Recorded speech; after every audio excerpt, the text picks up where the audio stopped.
अस्सलाम वालेकुम बच्चों, कैसे हो आप? सब ठीक हो? आई होप आप सब ठीक होंगे। तो चलते हैं हम नेक्स्ट आज का जो हम टॉपिक पढ़ने वाले हैं। तो हमने लास्ट लेक्चर्स में कंप्लीट करा था कब कहाँ तक? वेरी गुड, हमने पढ़ा था मोल फ्रैक्शन। ठीक है, तो आज हम लास्ट कंसंट्रेशन टर्म कंप्लीट करेंगे और बहुत इंपॉर्टेंट भी है। तो आज हम स्टार्ट करेंगे बच्चों नॉर्मेलिटी। तो व्हाट इज़ नॉर्मेलिटी? तो बेटा नॉर्मेलिटी क्या होती है? शाबाश बेटा।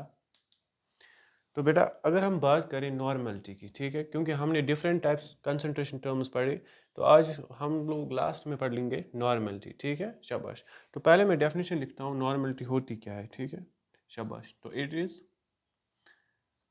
इज़ डिफाइंड एज, या इट इज़ द नंबर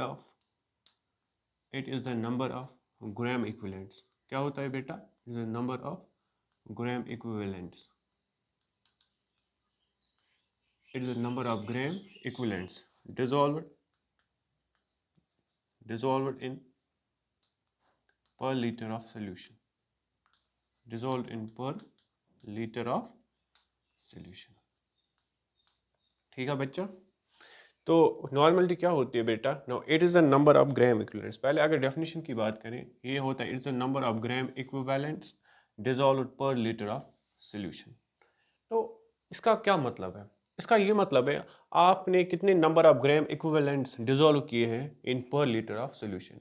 अब घबराए नहीं कि ये नंबर ऑफ ग्राम इक्विवेलेंट्स क्या होता है, मैं बता दूंगा साथ साथ में, और हम इनको कैलकुलेट कैसे करते हैं। ठीक है, जैसे हमने नंबर ऑफ मोल्स कैलकुलेट किए, वैसे हम नंबर ऑफ ग्राम इक्विवेलेंट्स क्या करते हैं, कैलकुलेट करते हैं। Very good. अब पहले बाय दिस डेफिनेशन से हम एक फॉर्मूला बनाएंगे नॉर्मलिटी का, और यू शुड नो नॉर्मलिटी हम किस से डिनोट करेंगे। वेरी गुड, नॉर्मलिटी हम कैपिटल एन से डिनोट करते हैं। मैंने ऊपर लिखा ये कैपिटल एन से हम डिनोट करते हैं। ठीक है, तो नॉर्मलिटी अगर मैं फॉर्मूला लिखने जाऊँ तो very good, normality equals to, तो नॉर्मलिटी किसके बराबर आएगा? नंबर ऑफ ग्राम इक्विवेलेंट्स, तो ऊपर number of gram equivalents, number of gram equivalents किसके? Gram equivalents. आप लिख सकते हो number of gram equivalents of solute के ही हम लेते हैं। ठीक है, शाबाश। अपॉन में डिवाइड में क्या करेंगे? वेरी गुड, डिवाइड में हम करेंगे, क्योंकि पर लीटर ऑफ सोल्यूशन है, दैट मीन्स डिवाइड में आएगा वॉल्यूम ऑफ सोल्यूशन। ठीक है, अभी हम सोल्यूशन मान के चलते हैं लीटर्स में। तो ये हमने एक फॉर्मूला बनाई नॉर्मेलिटी की, number of gram equivalents of salute upon में वॉल्यूम ऑफ सोल्यूशन। ठीक है बेटा, बहुत सिंपल है, सिंपल मैं बता रहा हूँ, बहुत ज़्यादा सिंपल। अब उसके बाद अगर हम नेक्स्ट बात करें, नेक्स्ट, तो हम पहले एक काम करें, इसके यूनिट्स पहले निकाल दो। वेरी गुड, आपको आता है, शाबाश। तो निकालो मेरे साथ आप यूनिट्स इसके। नाउ यूनिट्स इसके क्या निकलेंगे? बताओ बेटा, number of gram equivalents of solute के यूनिट्स है ग्राम इक्विवेलेंट्स, है कि नहीं? ग्राम इक्विवेलेंट्स डिवाइड में क्या करोगे? वॉल्यूम ऑफ सॉल्यूशन के क्या रहेंगे? दैट्स द लीटर में लेंगे। ठीक, अब इसको क्या करोगे आप? ये अपनी जगह रहेगा ग्राम इक्विवेलेंट पर लीटर, तो ये इसके यूनिट आए गए। आ रहा है समझ में? Very good. अब उसके बाद हम क्या करेंगे, जो नॉर्मलिटी है, हमने यूनिट भी निकाला। अब हम न्यूमेरिकल जब जब हम करते हैं तब लीटर्स आप खुद ही करो कन्वर्ट इसमें एमएल में। वेरी गुड, कैसे करोगे? तो सर हम ऐसे लिखेंगे नॉर्मलिटी इक्वल्स टू किसके बराबर? शाबाश, नंबर ऑफ ग्राम इक्विवेलेंट्स, ठीक है ना, ऑफ सल्यूट। चलो ये भी मैं लिखता हूँ, ऑफ सल्यूट। डिवाइड में क्या करोगे? डिवाइड में हम करेंगे sir volume of solution. Very good. But sir अभी हम चेंज करने वाले हैं एमएल में, तो भाई साहब हम क्या करेंगे? हम 1000 करेंगे। ठीक है जी, बहुत सिंपल। ठीक है, तो लास्ट लेक्चर से आप देखिएगा, वैसे ही मैं प्रोसीजर यूज़ कर रहा हूँ। ठीक है, अब आप यहाँ पे समझिए। अब आप थोड़ा सा हम क्या करेंगे, अब ये तो आपकी नॉर्मलिटी की फॉर्मूला रह गई। नॉर्मलिटी हमने माना ये फॉर्मूला, ठीक है ना? तो ये फार्मूला आपको क्या करना है, ये आपको न्यूमेरिकल्स में इस्तेमाल, चाहे ये वाला कर लो चाहे ये वाला कर लो। अब सर उसके बाद अगर हम बात करें, सर मोलरिटी में आपने पढ़ा है सर नंबर ऑफ मोल्स, ये थोड़ा उसी पैटर्न का है कंसंट्रेशन टर्म। अब देखो number of gram equivalents of solute कैसे हम निकालेंगे, ये जैसे हम नंबर ऑफ मोल्स निकालते हैं, number of gram equivalents, number of gram equivalents, number of gram equivalents. देखो बेटा ध्यान से समझो कैसे निकालेंगे नंबर ऑफ ग्राम इक्विवेलेंट। शाबाश, ज़रा ट्राई करो और मुझे बताओ आप नंबर ऑफ ग्राम इक्विवेलेंट्स कैसे निकालते थे, ठीक है ना। आपको याद है नंबर ऑफ मोल्स आप कैसे निकालते थे, given mass divide by molar mass. तो यहाँ पे भी आपका आएगा given mass that is mass of solute, आप ले लोगे पहले जो दिया होगा मास ऑफ सल्यूट, डिवाइड में क्या वहाँ करते थे नंबर ऑफ मोल्स में डिवाइड ऑफ मोलर मास, लेकिन यहाँ पे डिवाइड में आपका आएगा इक्विवेलेंट मास। मैं समझाऊंगा हर एक पॉइंट, बस आप इधर लेक्चर की तरफ ध्यान दो, ठीक है जी, शाबाश। तो इसका ये मतलब है कि अगर हमें नॉर्मलिटी में ये वाली फार्मूला यूज़ करनी है न्यूमेरिकल्स में, करनी है कि न्यूमेरिकल्स, तो हम लिखेंगे number of gram equivalents of solute. जो हमारे पास number of gram equivalents of solute, इसको पहले आप कैसे निकालोगे सर, जो सल्यूट दिया होगा क्वेश्चन में हम उसका मास देखेंगे कितना दिया है और उसका इक्विवेलेंट मास हमें पता करना है, ठीक है। जब इनको डिवाइड करेंगे तब हम इधर लगाएंगे उसका वैल्यू, ठीक है जी। वॉल्यूम भी दिया होगा और फिर आप करोगे किससे, multiply 1000। Now the question is कि इक्विवेलेंट मास कैसे निकालोगे, ठीक है। ये मैं बाद में बोलूँगा, हर एक के लिए हम अलग अलग से इक्विवेलेंट मास निकालते हैं, लेकिन उससे पहले आप थोड़ा सा मैं और फॉर्म में इसको लिखता हूँ, ठीक है। जैसे मैं हम हमेशा बता रहा हूँ, हमने इनको जो भी कंसंट्रेशन टर्म है मैंने इसको एक्सपेंड किया है। क्या मैं इसको number of gram equivalents of salute को मैं थोड़ा सा एक्सपेंड कर सकता हूँ। देखो मैं ऐसे लिख सकता हूँ, नॉर्मलिटी इक्वल्स टू, अब आप बताओ number of gram equivalents of salute किसके बराबर, sir number of gram equivalents of salute mass upon में इक्विवेलेंट मास। तो सर आप इसके बदले लिखिए mass of solute, yes sir, mass of solute, divide में क्या करना है सर, डिवाइड में आप कीजिए सर इसका इक्विवेलेंट मास, यस सर। तो ये मैंने इसके बदले लिखा, ये जो फॉर्मूला है ना ऊपर वाली फॉर्मूला, इस लाइन के बदले मैंने ये दो लिखा, ठीक। अब डिवाइड में क्या है, this is the volume of solution, ठीक है ना। यहाँ ये ले लो या ये ले लो, चलो मैं यहीं से पहले लीटर वाला लेता हूँ, लीटर वाला number of gram equivalents of solute के बदले ये आएगा, डिवाइड में क्या है वॉल्यूम ऑफ सॉल्यूशन। अब उसको हम रेसिप्रोकल करेंगे 1, या अगर हम रेसिप्रोकल करेंगे तो ये यहाँ डिवाइड है वहाँ आएगा, तो ये बनेगा वॉल्यूम ऑफ सॉल्यूशन। बट ये वॉल्यूम ऑफ सॉल्यूशन किस में है सर, ये लीटर में है। अब लास्ट वाला वीडियो देखिए, हमने ऐसे ही प्रोसीजर्स किए, ठीक है ना, शाबाश। अब अगर इसको चेंज करोगे ml में तो सर ये कैसे आएगा, बहुत सिंपल है। तो आप लिखिए नॉर्मलिटी इक्वल्स टू, यहाँ पे मैं लिखूंगा this is mass of solute, यहाँ पे आएगा mass of solute, yes sir, mass of solute, divide में क्या आएगा इक्विवेलेंट मास, ठीक है जी। अब बताओ अगर मैं इसको चेंज करूँ ml में, है कि नहीं, यहाँ पे लीटर है तो आपको मल्टीप्लाई 1000 करना पड़ेगा, तो ये सीधे बनेगा 1000 और डिवाइड में क्या आएगा, डिवाइड में आपका आएगा वॉल्यूम ऑफ सॉल्यूशन। लेकिन अब की बारी लीटर में नहीं है जी, अब की बारी ml में आएगा, ठीक है। तो this is the net resultant, जो हम लोगों के पास नेट एक इक्वेशन तैयार हो गई है, ये वाली इक्वेशन, ठीक है जी, ये हम लोगों की नेट इक्वेशन है, ठीक। अब आप देखो, आप 3 इक्वेशंस जैसे मैं लास्ट लेक्चर में समझा के आया हूँ, आप ये वाली इक्वेशन भी लगा सकते हो, ठीक है जी, इसमें लीटर्स में दिया है, ठीक है। अब उसके बाद आप ये वाले लगा सकते हो, ये वाले लगा सकते हो, इसमें हमने क्या करा है लीटर को चेंज किया है ml में, ठीक है जी, ये वाली लगा सकते हो। और you can also write down this, ये ज़्यादा इजी लगता है लास्ट वाली, क्यों, क्योंकि जब आप number of gram equivalents of salute निकालोगे, पहले आपको अलग से निकालना पड़ेगा number of gram equivalents of salute, वो कैसे निकालोगे, वो इसके बराबर mass of solute divide by equivalent mass, ठीक है जी। अब इसका वैल्यू जब दोनों का पता होगा तब यहाँ पे निकलेगा। अब ये देखो इसमें और इसमें क्या फ़र्क है, इसमें ये फ़र्क, इसमें आपको ये थोड़ा खोल के दिया है number of gram equivalents of salute, यहाँ पे आप अगर ये फॉर्मूला याद करोगे आपको मास ऑफ सल्यूट जो क्वेश्चन में दिया होगा, इक्विवेलेंट मास जब अभी मैं सिखाऊंगा कैसे निकालते अलग अलग से, उसके बाद 1000 divide by volume of solution. तो आई होप ये आपको समझ में आ रहा होगा, ठीक है जी। अब हम एक काम करेंगे, अब हमें क्वेश्चन ये है कि हर एक चीज़ के लिए, हर एक सब्सटेंस के लिए हम इक्विवेलेंट मास कैसे निकाला जाएगा, ठीक है। तो आप इसको लिख लो, फिर मैं बोलूँगा कि इक्विवेलेंट मास कैसे निकाला जाता है। शाबाश, लिखो जल्दी जल्दी। चलिए हम उसके बाद आगे चलते हैं। तो now the very important calculation इसमें बता रहा हूँ, जिनसे आप समझोगे कि हर एक चीज़ के लिए हम इक्विवेलेंट मास कैसे निकालते हैं। तो this part is very important, ये बात इंपॉर्टेंट है। और या चलो मैं यहाँ पे ही, ऊपर क्या हेडिंग है, कैलकुलेशन ऑफ इक्विवेलेंट, ठीक है जी। मुझे निकालना है इक्विवेलेंट मास, हर एक का इक्विवेलेंट मास कैसे पता मुझे लगेगा, क्योंकि सर ये क्यों पढ़ना है, क्योंकि आपको यहाँ पे मास ऑफ सल्यूट तो आपको न्यूमेरिकल में ही दिया होगा जी, अब आपको इक्विवेलेंट मास पता करना है, ठीक है जी। इक्विवेलेंट मास कैसे निकालोगे? Now the question is equivalent mass. देखो मैं रूल बता देता हूँ, रूल फर्स्ट, चाहे रूल मानो या कुछ और मानो, लेकिन ये बहुत इंपॉर्टेंट है। अगर आपको निकालना है फॉर एटम्स के लिए, कोई आइटम दिया होगा न्यूमेरिकल में, इसके लिए आप इक्विवेलेंट मास कैसे निकालोगे? ठीक है जी। देखो जो भी आपका इक्विवेलेंट जो भी एटम होगा, इसके लिए मैं फार्मूला लिख लेता हूँ। इसके लिए आप ये याद करो, उस एटम का एटॉमिक मास पता होना चाहिए आपको, एटॉमिक मास जी, वेरी गुड। डिवाइड में क्या करोगे, उस आयन का आपको वैलेंसी फैक्टर होना पता चाहिए, this is the valency factor, मतलब इसकी वैलेंसी क्या है, ठीक है ना। नाउ अब देखिए, ये आपकी पहली फार्मूला है जब आपको एटम्स के लिए पूछा जाएगा कि आप इसका इक्विवेलेंट मास निकालो। सर अब हमें एग्जांपल चाहिए। नाउ वेरी गुड, एग्जांपल मैं लूँगा ऑक्सीजन एटम। मेरे पास ऑक्सीजन एटम है। देखो अगर ऑक्सीजन एटम है तो इसके लिए हम इक्विवेलेंट मास कैसे कैलकुलेट कर रहे हैं? ये जो ऑक्सीजन एटम है, atomic mass of oxygen is 16, एक एटम के लिए 16 है अपॉन में ऑक्सीजन की वैलेंसी सबको पता है, दिस इज हियर द 2, तो 2 8 16, तो इसका मतलब 8 इसका होगा क्या, इसका 8 होगा इक्विवेलेंट मास। हर एक के लिए मैं अलग अलग बता रहा हूँ, दैट्स वाई आप यहाँ पे गौर कीजिए ना। उसके बाद रूल नंबर 2, रूल नंबर 2 किन के लिए? ये फॉर एटम्स के लिए था, ठीक है।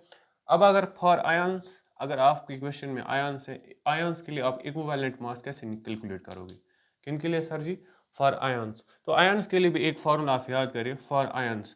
तो आप इनके लिए आप यूज़ करें वेट, मास ऑफ आयन या वेट ऑफ आयन लिखो, दिस है the weight of ion, weight of ion या मास ऑफ आयन, जो भी आप लिखोगे अपॉन में इसमें भी वैलेंसी आपको वैलेंसी से डिवाइड करना पड़ेगा। मैं सिंपल सिंपल बता रहा हूँ ताकि जो भी न्यूमेरिकल्स हो वो आपको आसान लगे, ठीक है जी। अब आयंस के लिए इक्विवेलेंट मास कैसे निकाले जाए, एक एग्जांपल। आयन कोई बोलो, आयन है Mg, Mg आयन है? नहीं सर, क्योंकि आयन वो होते हैं पॉजिटिव नेगेटिव। देखो मैं Mg डाई पॉजिटिव लिखता हूँ, अब ये आयन है। अब बताओ इसके लिए इक्विवेलेंट मास कैसे निकाला जाएगा? Very good, weight of ion means इसका मास कितना है, वही मास ऑफ आयन। मैग्नीशियम का होता है 24 अपॉन में, बताओ वैलेंसी कितनी है, ये वाला चार्ज देखो ना 2, ठीक है। तो इसका आंसर आएगा 12। तो इस आयन के लिए आपका क्या है, इसके लिए आपका इक्विवेलेंट मास 12 है। तो ये for atoms and ions. Similar in this case अगर आपका एक और रूल मैं बना देता हूँ, रूल नंबर 3, ठीक है जी। अगर फॉर मैं लूँ, किन के लिए लूँ, फॉर आयनिक कंपाउंड्स, चलिए फॉर आयनिक कंपाउंड्स। अगर मैं आयनिक कंपाउंड्स की बात करूँगा, आयनिक कंपाउंड्स की बात करूँगा, ठीक है जी। आयनिक कंपाउंड्स में हम क्या करते हैं, कैसे निकालेंगे? हम निकालेंगे, सम करेंगे, ठीक है ना। Mass of cation, mass of cation, cation plus और किसको ऐड करोगे, this is the mass of cation और एनायन, वेरी इंपॉर्टेंट, ठीक है। This is the mass of cation and mass of anion. इतना ही नहीं याद रखना है, मैं आगे एग्जाम्पल में बताऊंगा, बट सुनो मेरी बात, दिस इज एग्जाम्पल। अगर एक आयनिक कंपाउंड देखें NaCl, है ना, व्हाट इज आयनिक कंपाउंड? जिनके अंदर आयनिक बॉन्ड फॉर्मेशन हो। What is ionic bond? जिनमें एक एटम से इलेक्ट्रॉन ट्रांसफर होंगे दूसरे एटम में, ठीक है जी, शाबाश। अब देखिए बट इसमें ये पता होना चाहिए Na पॉजिटिव चार्ज में, Cl नेगेटिव चार्ज में, ये सबको पता है, वेरी गुड। अब what is the mass of cation? Cation का, सोडियम का मास कितना होता है सर? 23 होता है, ठीक है जी। उसके बाद mass of anion, sir anion का मास कितना होता है? प्लस सर इसका होता है 35.5, क्योंकि सम करना है। उसके बाद ये भी आपको देखना पड़ेगा, सोडियम के ऊपर चार्ज 1 है, ठीक है, और इसके ऊपर भी चार्ज 1 है, ये भी आपको डिवाइड खास ख्याल रखना पड़ेगा, ठीक। जब आप इसका कैलकुलेट करोगे, दिस इज समथिंग अराउंड 58.5, तो इसका इक्विवेलेंट मास 58.5, मतलब इसके अंदर मोलर मास के बराबर इक्विवेलेंट मास आ गया, ठीक है। तो अब जो मैं पढ़ाने वाला हूँ वो बहुत ज़्यादा इंपॉर्टेंट है, क्योंकि नॉर्मलिटी में आपके वही क्वेश्चन ज़्यादा सॉल्व होते हैं उसी चीज़ से। ना rule number next, this is rule number 4। Sir rule number 4 क्या है? अगर हम बात करें फॉर एसिड्स के लिए और फॉर बेसिस के लिए, now this will be the most important. अब आप याद करें, फॉर एग्जांपल अगर मुझे निकालना है फॉर एसिड्स के लिए, फॉर एसिड्स के लिए, तो फॉर एसिड्स के लिए मैं कैसे निकालूं? Now this is the very important, ठीक है ना। तो आप उस एसिड के लिए क्या करें, एसिड्स के लिए आप फॉर्मूला लगा दें, उस एसिड का आपको पता होना चाहिए मोलर मास, ठीक है जी। क्या होना पता चाहिए? Molar mass. अपॉन में क्या करोगे? फॉर एसिड्स के लिए आपको उल्टा याद करना है, इसके लिए आपको डिवाइड में करनी है basicity, very important, very very important, ठीक है। तो जब भी आपको नॉर्मलिटी एसिड की निकालनी हो, जब भी आपको नॉर्मलिटी किस चीज़ की निकालनी हो, एसिड की, तो आपको पहले इक्विवेलेंट मास चाहिए, है कि नहीं। उस एसिड का आपको अलग से इक्विवेलेंट मास कैलकुलेट करना है। आप उस एसिड के लिए मोलर मास देखोगे, ठीक है, और डिवाइड में इसकी basicity. Now the question is what is basicity. अगर मैं यहाँ से बेसिसिटी लिखता हूँ, बेसिसिटी क्या होती है, बेसिसिटी, ठीक है ना, व्हाट इज बेसिसिटी। शाबाश। Basicity means number of, listen carefully, number of H positive displaceable in a molecule, displaceable in a molecule. एक मॉलिक्यूल के अंदर आपके कितने H पॉजिटिव डिस्प्लेस होते हैं, उसी को हम बोलते हैं बेसिसिटी। सर हमें एग्जांपल समझा दीजिए। Very good. देखिए यहाँ पे एग्जांपल मैं यहाँ साइड से लिखता हूँ एग्जांपल। फॉर एग्जांपल एसिड कोई बता दो, ये HCl है, ठीक है जी। उसके बाद ये H2SO4 है, ठीक है जी। उसके बाद ये H3PO4 है। तो ये सारे के सारे एसिड्स है, ठीक है। शाबाश। फॉर एग्जांपल आपको अभी हम न्यूमेरिकल्स करेंगे, सपोज वहाँ पे अगर HCl दिया होगा, तो इसके लिए आपको इक्विवेलेंट मास कैलकुलेट करना है। सर कैसे करोगे, तो HCl के लिए पहले मोलर मास मुझे कैलकुलेट करना पड़ेगा, ठीक है, शाबाश। और उसके बाद मुझे यहाँ पे बेसिसिटी ढूंढनी है। मोलर मास तो आएगा आपको, जैसे हम एटम्स का सम करते हैं ना, तो वही मोलर मास आता है। अब बताओ बेसिसिटी क्या होती है, number of H positive displaced A molecule, शाबाश, इन ए मॉलिक्यूल। बताओ इसके लिए बेसिसिटी कितने H पॉजिटिव डिस्प्लेस होंगे, सर 1, तो इसके लिए बेसिसिटी 1 होगी। मैं ऊपर लिखता हूँ बी, बेसिसिटी। इसके लिए बेसिसिटी कितनी एच पॉजिटिव डिस्प्लेसेबल है, बेसिसिटी 2। उसके बाद इसके लिए बेसिसिटी 3। तो हमने क्या याद रखना है, सिंपल ये याद रखना है, अगर एसिड दिया हो उनके लिए हम बेसिसिटी निकालेंगे, अब अगर बेस दी हो तो उनके लिए हम निकालेंगे एसिडिटी, ठीक है जी। अब बताओ रूल नंबर 5 फिर क्या है। Very good, rule number 5। Rule number 5 में हम फॉर बेसिस के लिए निकालें, फॉर बेसिस के लिए। शाबाश। बताओ फिर आप खुद ही बताओ बेसिस के लिए क्या आएगा। तो अगर बेस दिया होगा तो हम उसका सर मोलर मास देखेंगे, यस सर, उसका भी हम मोलर मास ही देखेंगे, ठीक है जी। अपॉन में क्या करेंगे जी, यहाँ पे मोलर मास है जी, तो डिवाइड में आप यहाँ पे बेसिसिटी लगी थी, अब बेसिस के लिए हम निकालेंगे एसिडिटी। अब बताओ एसिडिटी आएगा समझ में, व्हाट इज एसिडिटी, बिल्कुल उसका उल्टा है। बताओ एसिडिटी क्या होती है। अगर मैं यहाँ से एसिडिटी आपको यहाँ से डिफाइन करने लगूँ, एसिडिटी क्या है, बताओ व्हाट इज एसिडिटी। एसिडिटी, शाबाश, ट्राई करो एसिडिटी क्या होता है। तो वो था नंबर ऑफ H पॉजिटिव, ये क्या होंगे, ये होंगे number of OH negative displaced in a molecule, displaceable in a molecule. और ये ज़्यादा क्वेश्चन कब समझ में आएगा, जब आप क्या करोगे, न्यूमेरिकल्स करोगे, ठीक है जी। अब एक एग्जांपल मैं यहाँ से इनका लिखता हूँ एग्जांपल। अब आप ज़रा समझो इसके एग्जांपल।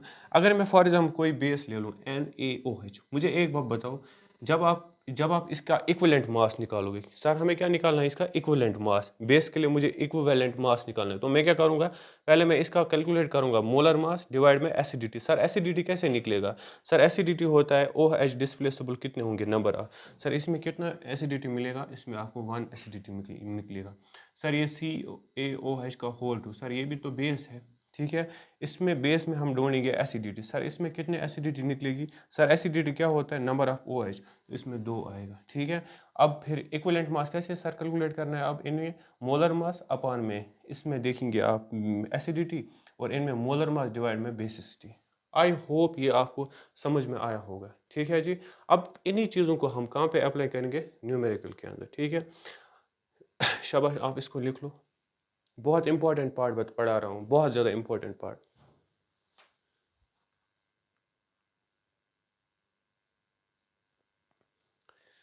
शाबाश, वेरी गुड।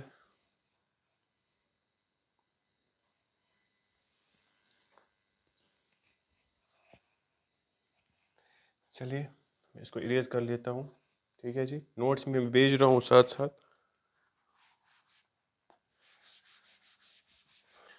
Very good. तो मैं एक इम्पॉर्टेंट चीज़ यहाँ पे रिम लगा देता हूँ पहले। Rim means note. नोट क्या है, जो नॉर्मलिटी होती है, normality, normality changes with temperature, ये बात लिख लो। चेंज विथ टेम्परेचर, जैसे मोलरिटी वैसे नॉर्मलिटी, चेंज विथ टेम्परेचर। क्यों, क्योंकि डिवाइड में वॉल्यूम ऑफ सोल्यूशन था, और जब आप टेम्परेचर दोगे वॉल्यूम ऑफ सोल्यूशन चेंज होता था, एक्सपेंड होता था और कंप्रेस होता था।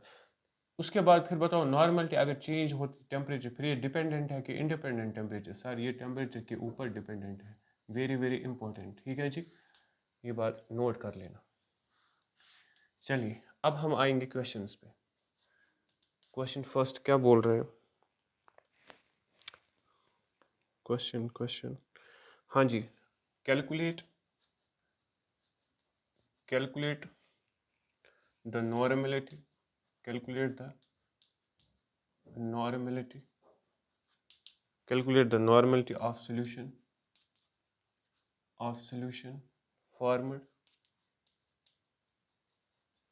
formed by dissolving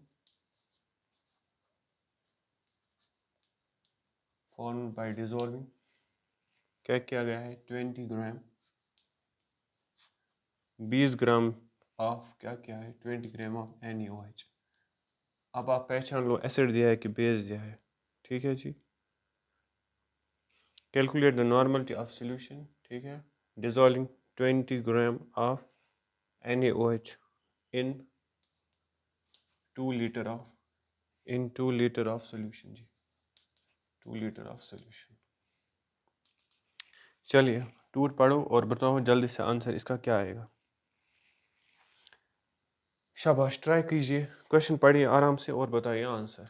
हमें क्या निकालनी है, हमें तो पता है n निकालना है, ठीक है। तो सोल्यूशन में हमें क्या क्या करना है, पहले तो हमें n निकालना है जी, ठीक है जी। और क्या जी दिया है, डिजॉल्व्ड, हमें नॉर्मलिटी निकालनी है जब हमने 20 ग्राम NaOH डाला है 2 लीटर के सोल्यूशन के अंदर। यस सर, इसका मतलब यहाँ से आपको मास ऑफ सोल्यूट भी दिया है। यस सर, हमें दिया है मास ऑफ सोल्यूट, पहले गिवन में लिखता हूँ जो जो दिया है। सर मास ऑफ सोल्यूट कितना दिया है 20 ग्राम्स, ठीक है जी, वेरी गुड। उसके बाद वॉल्यूम दिया है, हाँ जी, वॉल्यूम ऑफ सोल्यूशन कितना दिया है सर 2 लीटर। 2 लीटर को चेंज ml में करेंगे हम जी, क्योंकि हमें यहाँ पे फार्मूला ml में है जी। तो ये बनेगा मल्टीप्लाई 1000 से, तो ये कितना बनेगा 2000 ml, ठीक है जी, बहुत सिंपल है जी। उसके बाद हमें क्या करना है, अगर हम अप्लाई फार्मूला लगाएंगे मास ऑफ सोल्यूट अपॉन में इक्विवेलेंट मास जी, ठीक है जी। तो हमें कैलकुलेट करना पड़ेगा पहले इसका इक्विवेलेंट मास, ठीक है। अब आप क्वेश्चन देखो, इसमें क्या दिया है, किसका इक्विवेलेंट मास चाहिए, NaOH का। NaOH क्या है, एसिड है कि बेस है, सर ये बेस है। तो बेस के लिए कैसे निकाले, अभी कैलकुलेशन पार्ट सिखाया था लास्ट स्लाइड पे। तो जी NaOH का हम, ये बेस है जी, और इसमें हम निकालेंगे बेस के लिए कैसे निकालेंगे, शाबाश, molar mass divide by acidity. तो मोलर मास पहले कैलकुलेट करो इसका, NaOH का 40 आता होगा, ठीक है जी, कैलकुलेट करना अपॉन में, ये बेस है, बेस के लिए मैंने उल्टा बोला था एसिडिटी। व्हाट इज एसिडिटी, आपको देखना पड़ेगा OH कितने डिस्प्लेस होंगे, एक ही होगा, 1 तो वो सीधे आंसर 40। तो ये इसका इक्विवेलेंट मास भी कैलकुलेट हुआ। अब आप फार्मूला सीधे लगाओ और इसका आंसर निकालो। बहुत ही सिंपल मैंने बना दिया इस क्वेश्चन को, शाबाश, ट्राई करो जल्दी जल्दी, वेरी गुड वेरी गुड,